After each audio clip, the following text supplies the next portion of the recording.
There was a time, a golden era if you will, when the Las Vegas experience was defined by a spirit of generosity and a sense of shared excitement. It was a time when the rhythm of Las Vegas was measured not just in the spinning of the roulette wheel or the shuffling of cards, but also in the clinking of ice cubes against a low-ball glass. It was a simple sound, yet it resonated with the promise of good fortune and camaraderie. The free drink was more than just alcohol. It was a symbol of hospitality, a gesture that said, "Welcome, friend, try your luck and let us take care of you." It was a token of appreciation for your patronage, a small way of showing that the casino valued your presence. It turned strangers at a video poker bar into confidants, sharing stories of near misses and jackpot dreams over a shared beverage. It made everyone feel like a player, no matter their bankroll. It was an equalizer, a common ground where high rollers and casual tourists could mingle and enjoy the thrill of the game. From mob-run casinos with their backroom deals and smoky atmospheres to mega resorts, glittering monuments to modern excess, the tradition was constant. A cocktail waitress with a loaded tray weaving through the crowds meant you were valued. It was a simple equation. You played, you were served. The gesture was democratic, making the ordinary feel extraordinary, elevating the everyday experience, even if just for a gin and tonic.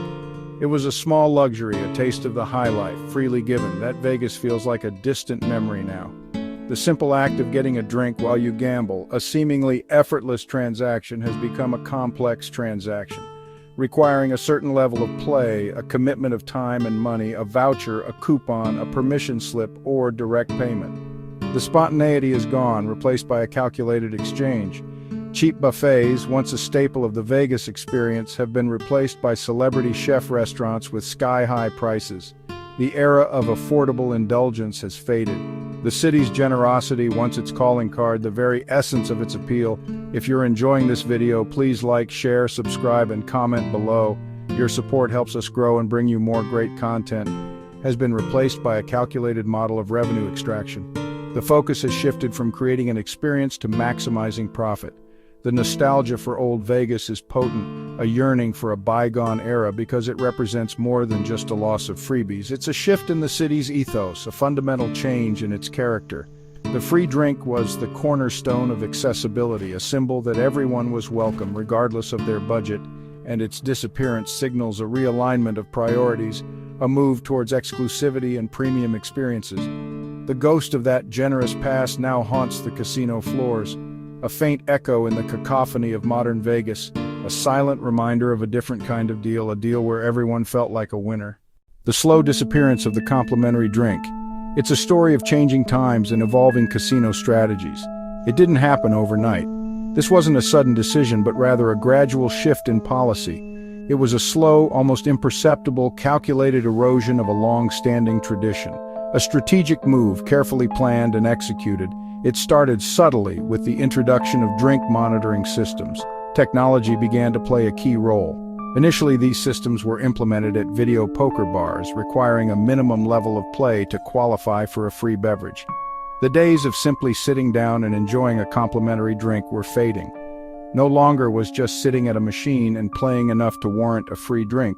Now you had to wager a specific amount and, at a certain speed, maintaining a consistent level of activity and denomination, betting higher amounts to qualify. The cocktail waitress, once a symbol of casino hospitality, became an enforcer of data, a monitor of your play, moving on if your machine's light, indicating your play level wasn't green. A red light meant no free drink. Soon, drink vouchers replaced the personal touch, the old system of casual, friendly service. Slot machines began to spit out tickets only after enough money was gambled, tracked, and accounted for. The process became transactional, a calculated exchange, stripping away the magic and the allure of old Vegas and spontaneity. The carefree atmosphere was replaced with a more rigid structure. Casinos justified the change, claiming it was necessary by targeting drink vultures, those who exploited the system but ended up alienating a much larger group, regular tourists, the backbone of their business. The average visitor, the casual gambler who saw a free drink as a small perk, as part of the Vegas experience, a symbol of the city's hospitality, now felt nickel and dimed, undervalued, and less appreciated. The complimentary drink became, in essence, a receipt for your losses, a reminder of what you'd spent, not a gesture of welcome, but a calculated reward. The shift left many feeling that their loyalty was no longer valued, that their business was only appreciated unless it came with a significant investment, a hefty price tag. The era of truly free drinks in Vegas for many had come to an end. For those who don't qualify for a free drink, the alternative is sticker shock. Beer that costs $5 at home is $12 to $15 on the Strip. Cocktails start at $18 and can soar past $25. This inflation extends everywhere. Poolside, convenience stores, even souvenir cups. The message: once you're on property, you'll pay what they demand. This captive audience economy creates anxiety about spending, depleting budgets after just a round or two. Visitors pregame in hotel rooms or seek cheaper options off-strip, cutting gambling sessions short. The bar, once a support for the casino, is now a profit center. When gambling was king, drinks were a loss leader to keep you playing. Now every department must generate maximum returns, and every sip comes with a calculated cost. The carefree indulgence that defined Vegas is replaced by constant accounting. The changes haven't gone unnoticed. Discontent is everywhere online. Longtime visitors share stories of the good old days, feeling betrayed by the new transactional Vegas. On the casino floor, frustration is visible. Players stare at unlit drink lights, sigh at bar menus, and opt for water. Waitresses, caught between policy and expectation, bear the brunt of disappointment. The atmosphere is now tinged with tension, not camaraderie. It's not just about drink prices, it's about the decline in overall value. Buffets have closed or doubled in price, perks have vanished, and visitors feel exploited. First-timers expecting legendary Vegas find an expensive theme park instead. The chorus of discontent is a warning. The city's new model may not be sustainable. The tightening of free drink policies is just one part of a bigger transformation: the overhaul of the casino comp system. Comps were once liberally distributed, rewarding play and encouraging loyalty. A friendly pit boss could comp a meal, creating personal connections. Now everything is automated, algorithms track every move, and the human touch is gone. The threshold for meaningful rewards has skyrocketed. Average gamblers find themselves in a comp desert. The most coveted comps are reserved for high-end players willing to risk thousands. The comp system used to be a game within the game, a source of excitement and loyalty. Now rewards feel unattainable, and the player's club card is just a tracking device. By making comps rigid and less generous, casinos have stripped away a key psychological hook. The sense of being valued has faded, replaced by cold calculation. These changes are part of a deliberate and calculated industry-wide pivot. Las Vegas is no longer just about gambling, it's evolving. It's an entertainment, sports, and convention destination. Non-gaming revenue now eclipses gaming revenue. This is shifting the city's focus dramatically. Investments go into arenas and stadiums, not bigger casinos. Major events bring in high-spending tourists who may never gamble at all. Lavish residencies and venues like the Sphere draw visitors for specific, pre-planned experiences. The average gambler is no longer the priority. Instead, the business model has diversified.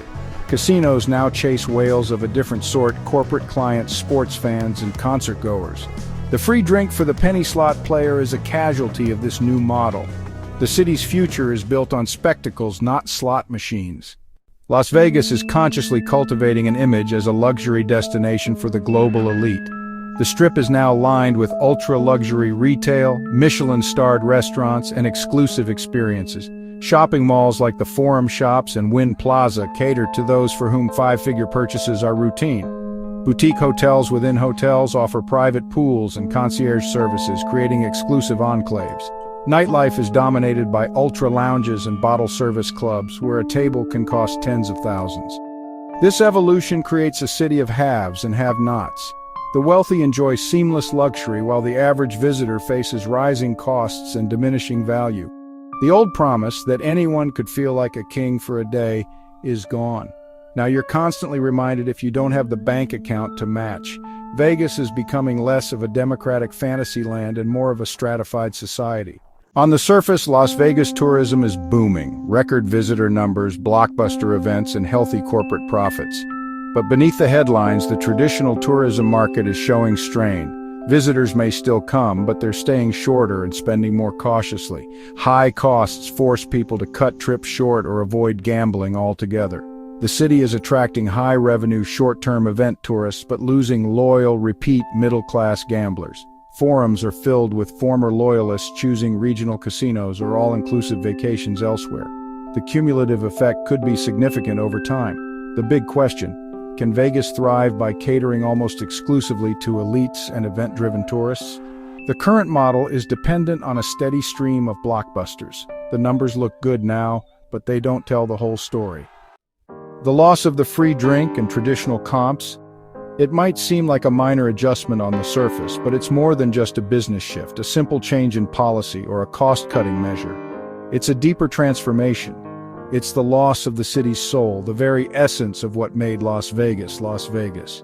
The complimentary cocktail, that small token of generosity, was the great equalizer. A symbol of inclusivity, making everyone, regardless of their bankroll, feel like a valued player, a welcome guest in this adult playground. Losing this tradition, this seemingly small gesture, erodes the mythos of Las Vegas, chipping away at its legendary status. It diminishes its reputation as a place where the rules are different, where extravagance and indulgence reign supreme. The illusion of a carefree paradise where worries are left at the door is shattered when every drink requires calculation, when the price tag becomes a constant reminder of reality. Casino floors have become quieter, less vibrant, more transactional, focused on the bottom line, and less social, less about shared experiences. The sense of a collective party, a shared celebration of chance, has been replaced by exclusive, high-priced events catering to a select few. What's lost is a sense of welcome, of genuine hospitality. The feeling that the house was on your side, at least in spirit, creating an atmosphere of camaraderie. The new Vegas feels indifferent, cold and calculated, even predatory, constantly vying for your attention and your money, constantly measuring your worth, quantifying your value based on your spending habits. By abandoning small gestures of hospitality, those little things that made a difference, the city risks losing what made it captivating, what drew people from all corners of the globe. The magic of Vegas was always about more than money, about more than just the thrill of the gamble.